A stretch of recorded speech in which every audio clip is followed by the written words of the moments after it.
I had the whole day off, and the weather made sure I wasn't going anywhere. A cold, relentless rain had been falling since morning, sometimes easing into a drizzle before surging back into a downpour. Perfect for staying in. I spent most of the day wrapped in a blanket, gaming, snacking, and just letting the hours slip by. By evening, the storm had worsened. Lightning flickered through the windows, and the wind howled against the house. I made dinner, something warm and simple, then settled on the couch to watch a horror movie. The atmosphere was perfect, the room dark, the storm raging outside, the occasional thunderclap shaking the walls. 2 hours later, the movie ended, but the storm hadn't. If anything, it had grown more violent. Rain hammered the roof like fists, and the lightning strikes were so close I could feel them in my chest. Around 10 p.m., I got up to stretch and refill my water. That's when I saw it. A shadow. Just a flicker of movement on the hallway wall, there and gone in an instant. I froze, heart suddenly pounding. Was that real? I stepped forward, scanning the empty hallway. Nothing. Maybe it was just a trick of the storm, a stray lightning flash casting weird shapes through the windows. Or maybe the horror movie had left me jumpy. I shrugged it off, refilled my glass, and checked outside. The street was a river. Trees thrashed in the wind, and the power lines swayed dangerously. Storms like this were rare here, and the town always struggled when they hit. I lingered for a moment, watching the chaos, then went back to the couch and put on a random YouTube video to wind down. But then it happened again. This time, the shadow moved behind the TV, a quick dart, like someone peeking around the corner before pulling back. I whipped around, pulse roaring in my ears. The living room was empty. I checked the kitchen, the hallway, even the front door. Nothing. No sign of anyone. Okay, what the hell? I tried to convince myself it was exhaustion or the storm playing tricks on my eyes, but the creeping dread in my gut wouldn't listen. After another 15 minutes of uneasy scrolling, I gave up and headed upstairs to bed. A shower first. Maybe hot water would calm my nerves. I was under the spray for maybe 5 minutes when it happened. Thud. A sound like a sledgehammer hitting the house. The floor shook. The pipes groaned. I turned off the water, my skin prickling with cold fear, and hurriedly got dressed. The house was dead silent now, no wind, no rain, just that awful, ringing quiet. Slowly, I stepped into the hallway. Down the stairs. Through the living room. The back door was destroyed. Not just open, ripped off its hinges. The top one still clung to the frame, but the others had been torn clean out of the wood, leaving jagged splinters behind. The door itself hung crooked, swaying slightly in the storm's breath. My blood turned to ice. I ran back upstairs, locked myself in the bathroom, and called 911. The whole time, my mind raced, someone was in the house. Those shadows, they were real. They were watching me. When the police arrived, they searched every room. No one was there. But they found something worse. The door hadn't been forced open from the outside. It had been thrown open from the inside. Like someone had been in here with me, maybe for hours, and left in a rage, slamming the door so hard it tore itself apart. I never found out who, or what, it was. But I do know this. They weren't trying to get in. They were already inside. It was the middle of winter, I don't remember the exact date, but I'll never forget that week. The snow had been falling for days, piling up in heavy drifts against the house, turning the world outside into a muffled, frozen wasteland. I worked hybrid back then, splitting time between the office and home. That week, the roads were so bad I didn't even try to leave. Just holed up in my little one-story house, working from a cramped desk in my bedroom. The days blurred together. Wake up, coffee, work, repeat. That night, after a long shift, I finally pushed back from my desk around 8 p.m. The wind was howling, snow still coming down in sheets.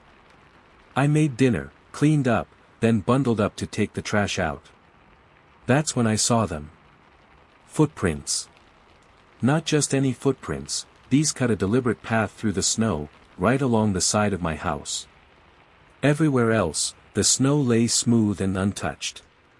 But here, someone had walked. Slowly. Carefully. Right up to my bedroom window. My stomach dropped. I followed the trail, my breath fogging in the cold. The prints stopped beneath the window, the snow trampled in a small circle, like someone had stood there. Watching. Waiting. The blinds had been closed all day, but they weren't perfect. Thin slivers of light, and movement, would have been visible from outside. Had someone been there while I worked? While I sat, oblivious, just feet away. I told myself I was overreacting. Maybe it was just a neighbor checking something. Or kids messing around. But who lingers outside a window in a snowstorm? I went back inside, triple-checked the locks, and tried to shake it off. Before bed, I peeked outside again. Fresh snowfall had already erased the prints. Good. Whatever it was over. The unlocked window. The next morning, I pulled open the blinds, and froze. New footprints. Same path. Same spot under the window. I threw on my boots and ran outside. The prints were crisp, fresh. No other tracks led to or from the house. Just these. Like whoever made them had appeared out of thin air. I called the non-emergency police line. They took a report but couldn't do much. Keep your doors locked, they said. I tried to focus on work, glancing at the window every few minutes. By afternoon, the snow had filled the prints again. Relief. But that night, as I got ready for bed, I noticed something that turned my blood to ice. The window latch was unlocked. I always locked it. I'd triple-checked it last night. Hands shaking, I tested the handle. It slid open without resistance. Someone had been here. Not just outside, inside. They'd unlocked it. Maybe last night. Maybe while I slept. And now they could come back whenever they wanted. I backed away, grabbed my keys, and bolted for the car. The snow was too deep to drive, so I sat in the driveway, dialing 911 with numb fingers. The man in the closet. The officer arrived 10 minutes later. He went inside while I waited, heart hammering. 5 minutes passed. Then, shouting. A crash. The front door flew open. The cop stumbled out, dragging a man in handcuffs. Both were covered in blood. The intruder, gaunt, wild-eyed, glared at me as they passed. He was in the hallway closet, the officer panted. Came at me when I opened it. They found a knife in his pocket. Rope. A flashlight with the lens taped over, probably how he'd watched me without being seen. I never found out what he wanted. But I do know this. He wasn't just passing by. He'd been planning something. And if I hadn't noticed that unlocked window, I might not have lived to tell the story. I'd never booked an Airbnb before, but the price was too good to pass up. A small town, a quiet neighborhood, perfect for visiting my parents over spring break. The drive took 2 days.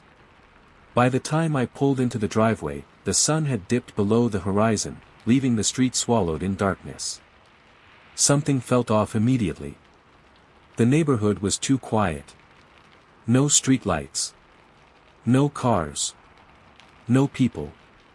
Just row after row of dark, silent houses, except for mine.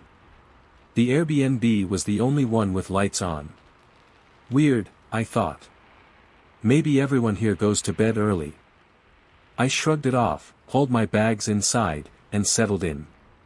The place was clean, if a little bare. I ate some snacks, put on a movie, and tried to relax after the long drive. Then, at around 9 p.m., the knocking started. Loud. Insistent. I paused the TV, listening. It wasn't just a polite tap, it was relentless, like someone needed me to answer. I checked my phone. No messages from the host. No missed calls. Cautiously, I made my way to the front door. The knocking didn't stop. I opened it. A man stood there, early 30s, black winter hat, a faded red flannel. His expression flickered from confusion to something unreadable when he saw me. Hi. I said. He didn't respond. Just stared for a second, muttered something under his breath, then turned and walked away without another word. I watched him disappear down the dark street, my skin prickling. Okay, that was weird. Maybe he had the wrong house. Maybe he was drunk. Either way, I locked the door and tried to forget about it. The second night. The next day, I spent the afternoon with my parents. By the time I got back to the Airbnb, it was dusk again. I was exhausted. Showered, changed, flopped onto the bed with the TV on. Then, knock knock knock. No. No way. Same time. Same aggressive rapping against the door. My stomach twisted. I checked my phone again, still nothing from the host. This time, I didn't swing the door open. I peered through the peephole. Him. Same guy. Same hat. Same flannel. I cracked the door just enough to speak. Can I help you? His reaction was, off. Like he hadn't expected to see me again. His face went blank. Hollow. No, he said flatly. Then he turned and left. I slammed the door, heart pounding. Why was he back? Who did he think lived here? I left the bedroom door open that night, listening for any sounds. The third night. I woke up to darkness. The room was pitch black. The house, silent. Then, whispers. Faint, but there. Just outside. I sat up, straining to hear. Bang bang bang. The front door shook under the force of the blows. I bolted upright, my pulse roaring in my ears. As I crept down the hallway, I caught movement outside the window, a shadow darting past. I reached the door and looked out. The man was there. But this time, he wasn't alone. Figures lurked in the darkness behind him. Watching. Waiting. My blood turned to ice. I spun around, and froze. A face stared back at me through the back window. Eyes locked onto mine. I sprinted to the bedroom, fumbling for my phone. Outside, the sounds multiplied. Footsteps. Dozens of them. Circling the house. Hands rattling the windows. Testing the doors. I dialed 911, my voice shaking as I whispered my address. The operator stayed on the line as the noises grew louder. Closer. Then, sirens. The footsteps scattered. By the time the police arrived, the street was empty again. The aftermath. The cops called the host. His reaction. Annoyance. No concern. No surprise. Just, irritation. They never found the men. Never figured out why they'd come. But I have a theory. Someone else had stayed here before me. Someone those men were looking for. Maybe they thought I was hiding him. Maybe they wanted revenge. Or maybe the host knew more than he let on. I'll never know for sure. But I do know this. That Airbnb wasn't just empty when I arrived. It was expected to be.